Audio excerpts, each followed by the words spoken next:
Salut toi, dans cette nouvelle vidéo, moi je vais te présenter 4 astuces pour protéger ton ordinateur. Donc rapidement, on va commencer et je vais te détailler ces 4 astuces. Donc le premier astuce, c'est utiliser un antivirus. Tu as plus de chances de choper un virus si tu n'en utilises pas. C'est vrai que Windows Defender fait très bien le travail, mais il faut régulièrement le mettre à jour. Ce qu'il faut savoir, c'est qu'il y a des personnes qui travaillent à créer des virus pour voler des données au point infecter les systèmes. Donc, il est très important de mettre à jour Windows Defender. Donc, comment cela marche? C'est très simple. Tu vas aller au niveau de Windows ici et taper dans la barre de recherche Windows. Juste avec Windows, cela se propose ici, protection contre les virus et menaces. Donc, on va cliquer dessus. Donc, lorsque tu cliques dessus, on patiente que Windows se charge. Donc voilà, ça finit le chargement. Je vais agrandir pour que tu puisses mieux voir. Donc voilà, ici on a la mise à jour de la protection contre les virus et les menaces. Donc qu'est-ce que tu fais lorsque tu es là? Si tu es connecté à Internet, tu fais rechercher la mise à jour. Lorsque tu as cliqué sur rechercher la mise à jour, Windows Defender va se mettre à jour s'il y a une dernière version qui est disponible. Ce processus est vraiment très important pour te permettre d'être préparé à des virus, même si ce sont les derniers qui sont sur le marché.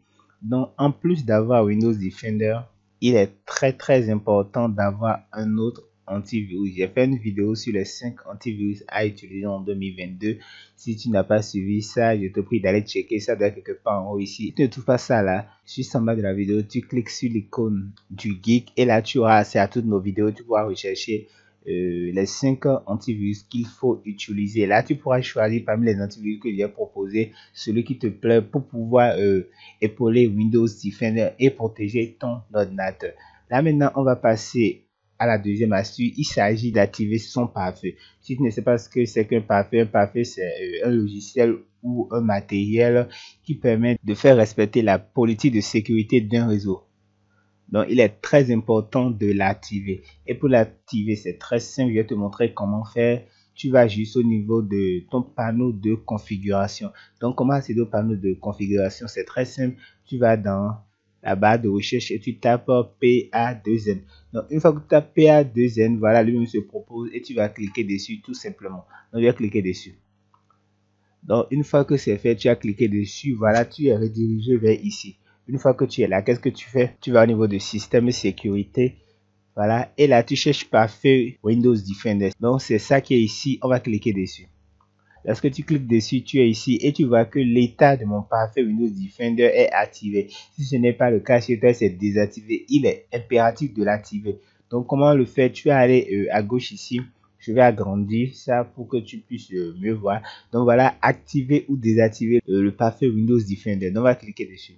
Donc voilà, une fois que j'ai cliqué dessus, tu vas voir que je peux activer le pare-feu pour les réseaux privés et aussi pour les réseaux publics. Là, tu vas voir que chez moi, tous les deux sont activés. Si ce n'est pas le cas chez toi, c'est sûr que c'est sur désactiver le pare-feu Windows Defender et même Windows nous dit que ce n'est pas ce qui est recommandé. Donc, tu vas juste cliquer ici pour l'activer. Une fois que tu l'as fait, tu viens au niveau d'OK et tu cliques sur OK pour conserver les modifications que tu auras effectuées.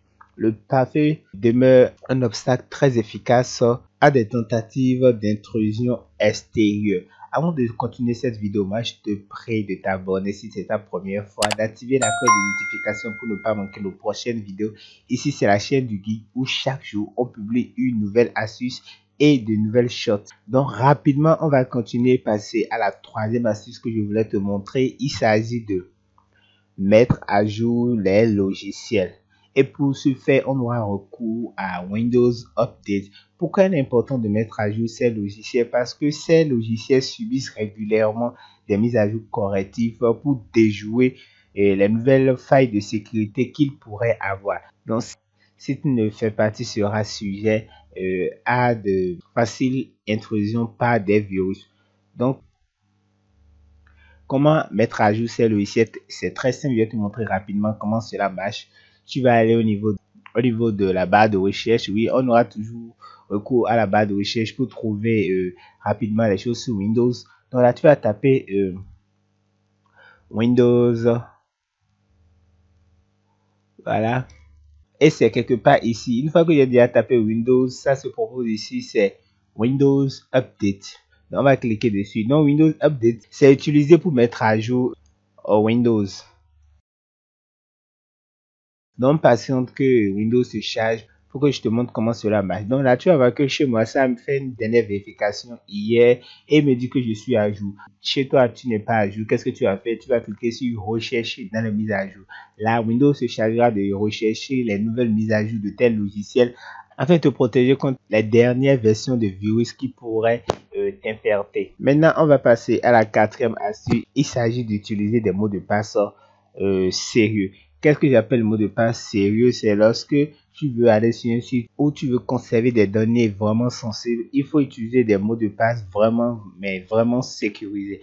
Donc, comment ça se fait? Au lieu d'utiliser les mots de passe comme prénom d'une personne, en alternant juste les majuscules et les minuscules, tu peux utiliser des mots de passe avec non seulement des majuscules et des minuscules, mais aussi des crochets, des astérisques, des égalités, des points-virgules, avec tout type de caractères spéciaux afin de rendre le plus complexe possible ton mot de passe. Donc, nous voici à la fin de cette vidéo où je t'ai présenté rapidement 4 astuces pour protéger ton ordinateur. Si cette vidéo t'a plu, je veux que tu me lâches le gros pouce bleu et aussi je veux voir tes avis en commentaire. On se dit à la prochaine pour une nouvelle astuce. Sur ce, ciao ciao.